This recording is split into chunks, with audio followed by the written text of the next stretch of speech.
So, I've been watching literally just like in the last hour or two. I found this YouTuber of herbs and altars. Altars, like, the. I know what an altar is used for, I swear. Not like the kind that we're used to. Spelled with an A, not an E. Like the table kind for witches. Um, that's a really bad and probably quite problematic explanation of what an altar is used for, because I'm realizing as I start this sentence that I'm actually very uneducated about the entire purpose and history of altars. So I'm not going to give an explanation. I'm going to stop right there. But anyway, of herbs and Altars. Okay. That was a long way just to give you the name. I'm going to link.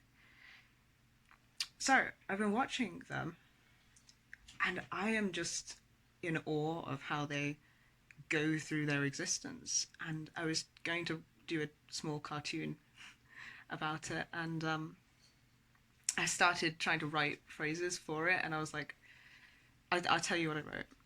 I'll show you the cartoon while I'm at it, because I probably will still do this little cartoon. But I got to. I found this YouTuber of herbs and altars. They're on the autistic spectrum. We think I am too. And I've absolutely fallen in love with how authentically, naturally, and enthusiastically they are themselves. They're so vibrant and alive and seemingly unbound by external expectations of how they should speak and move. I've been analysing what it is I love so much about them, and I think it's the total... And then I stopped because I was like, in order to explain this, I'm going to have to do one of those really weird, and probably quite autistic, tangential explanation with examples. And I was like, I'm not handwriting all that, dude. I'm just not. That handwriting hurts, And so yeah, I started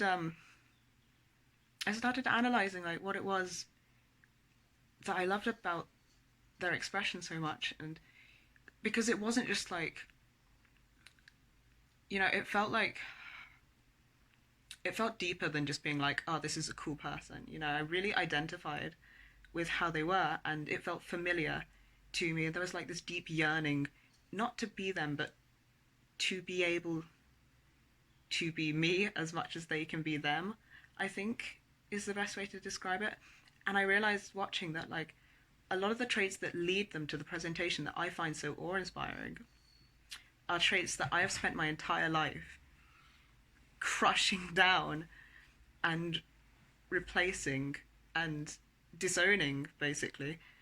And I think it's because of goddamn masking, Like, a lot of the others in this system are not... they are not even slightly bothered about how they look or are perceived in the world. Like, I don't think Ari even notices or thinks about it. D, it's not even a second thought. I think Valon knows but just does not care, or maybe that makes him more aggressively himself even. But it's it's not something that really occurs to them. Like, they don't think of hiding, whereas I have generally always hidden, like dress to blend in and assimilate traits that were getting people, that were less eye-catching in others and made people question them less, I guess, than the traits that I was displaying, which are more similar to the traits I now look at and adore. And I'm like, fuck, I've spent my entire life changing and modifying my behaviour and assimilating this assumed, feigned sort of average that I saw other people doing, instead of...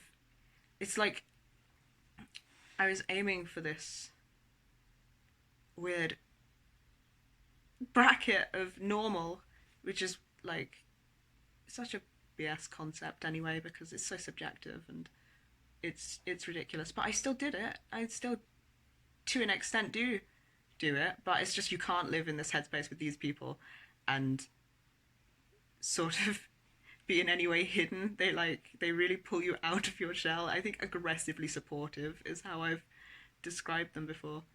So it does help, because anytime I'm like worried about what I'll look like or what society thinks or something, I get very encouraging, very long, very intense rants about how it's only us that should care how we come across, and sort of remind us to just ignore any imagined perception that I could be perceived as, because I'm not, I don't even know. It's just, but see, I'm so glad I didn't handwrite this. It's rambly enough.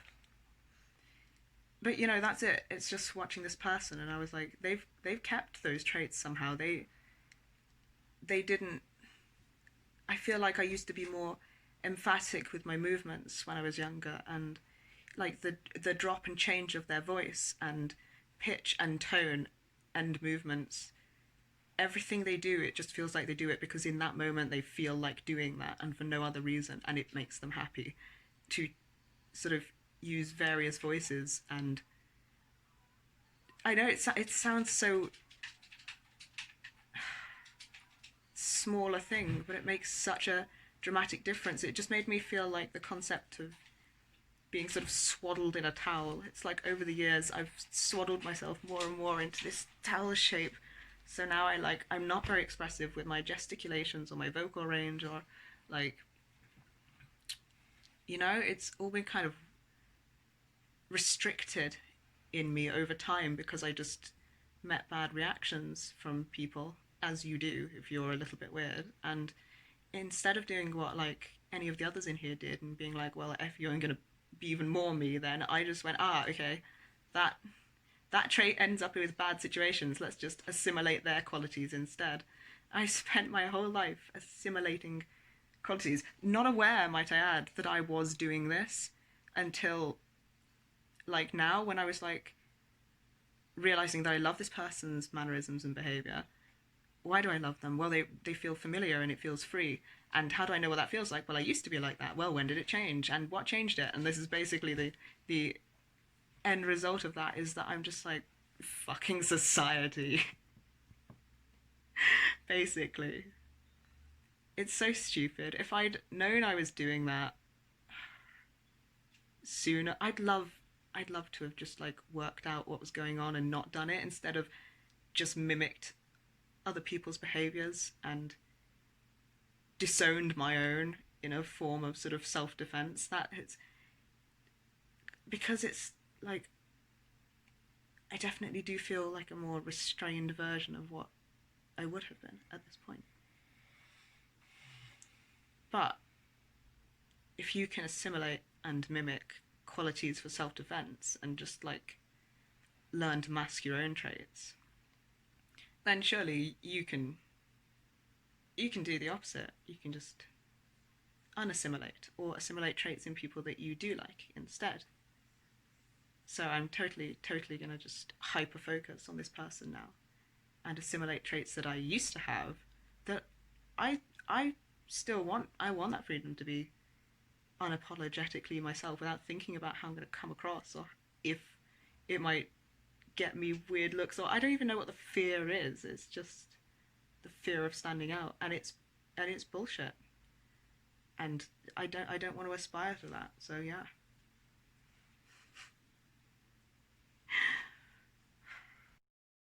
And I mean, I wish I could just like press a button and be like, okay, that's it. I'm done with these traits that I've assimilated to appear and cloak as neurotypical. I don't want them anymore. I cast them off.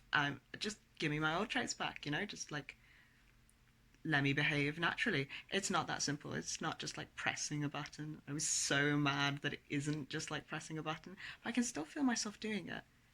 I've set that as a goal. I've acknowledged what I dislike about my behavior and what I would like about it.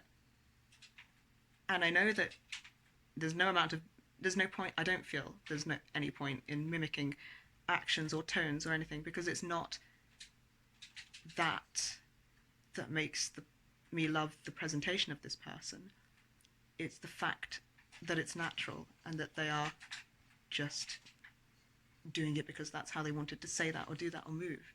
So I have come to the conclusion that the only way to truly achieve this is to genuinely not worry about how I'm perceived and not limit my expression to that which I think will be perceived as normal. So it's got to be like a core emotional change rather than assimilating like set action patterns. So I kind of have the theory of what I need to do, but I'm not doing it. I can feel myself even now. I'm like, I can feel the restricting cords of associative learning around me